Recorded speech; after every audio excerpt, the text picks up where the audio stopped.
જિલ્લા ક્ષય કેન્દ્ર છોટાઉદેપુર ખાતે ટીબી સામે લડી સાજા થયેલા ટીબી વિજેતાઓનો વર્કશોપ યોજાયો।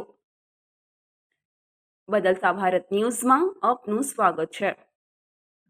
ટીબી રોગના દર્દીઓને ટીબી રોગની સારવાર પૂરી કરવામાં મદદરૂપ થઈ શકે તેવા ટીબીની સારવાર પૂર્ણ કરી ટીબી રોગ સામે લડીને ટીબી રોગને હરાવી ચૂકેલા ટીબી ચેમ્પિયન્સનો વર્કશોપ આજે જિલ્લા ક્ષય કેન્દ્ર છોટાઉદેપુર ખાતે રાખવામાં આવ્યો હતો। આજરોજ જિલ્લા ક્ષય કેન્દ્ર છોટાઉદેપુર ખાતે રાખવામાં આવેલ ટીબી ચેમ્પિયન્સ વર્કશોપમાં જિલ્લા ક્ષય અધિકારી ડોક્ટર BM ચૌહાણ ઉપસ્થિત રહી ટીબી રોગના લક્ષણો તપાસતા અને સારવાર વિશે સમુદાયમાં જાગૃતતા લાવવા બાબતે ટીબી ચેમ્પિયન્સ વર્કશોપમાં વિસ્તૃત જાણકારી આપી હતી। તેમણે જણાવ્યું હતું કે ટીબી કાર્યક્રમમાં ટીબી રોગ વિશે જાગૃતતા લાવવા સમુદાયમાંથી ટીબી રોગોના દર્દીઓને વહેલી તકે શોધી કાઢવામાં તેમજ રોગ મુક્ત કરવા માટે આરોગ્ય સાથે કામ કરી રહેલા કર્મચારીઓ, અધિકારીઓ અને સામૂહિક ભાગીદારી પણ જરૂરી છે।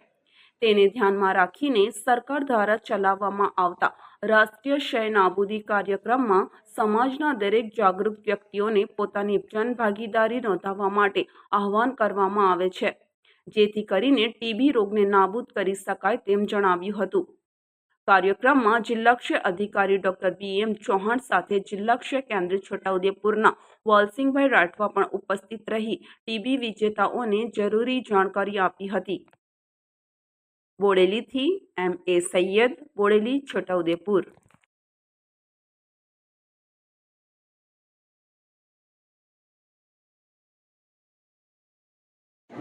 આજે જિલ્લા ક્ષય કેન્દ્ર છોટાઉદેપુર ખાતે ટીબી ચેમ્પિયન એટલે કે ટીબી વિજેતા એમની તાલીમ રાખેલી હતી।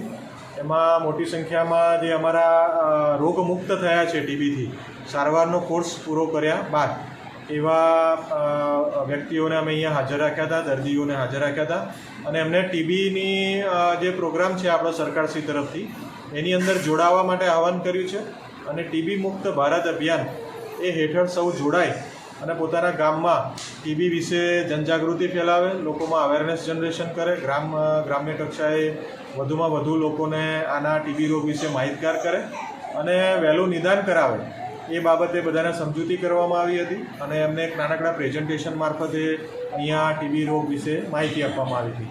તો આજનો આ કાર્યક્રમ અમે જિલ્લા ક્ષય કેન્દ્ર છોટાઉદેપુર ખાતે કરેલ છે અને એમાં ટીબી રોગ વિશે તમામ પ્રકારની માહિતી અમે આપેલી છે।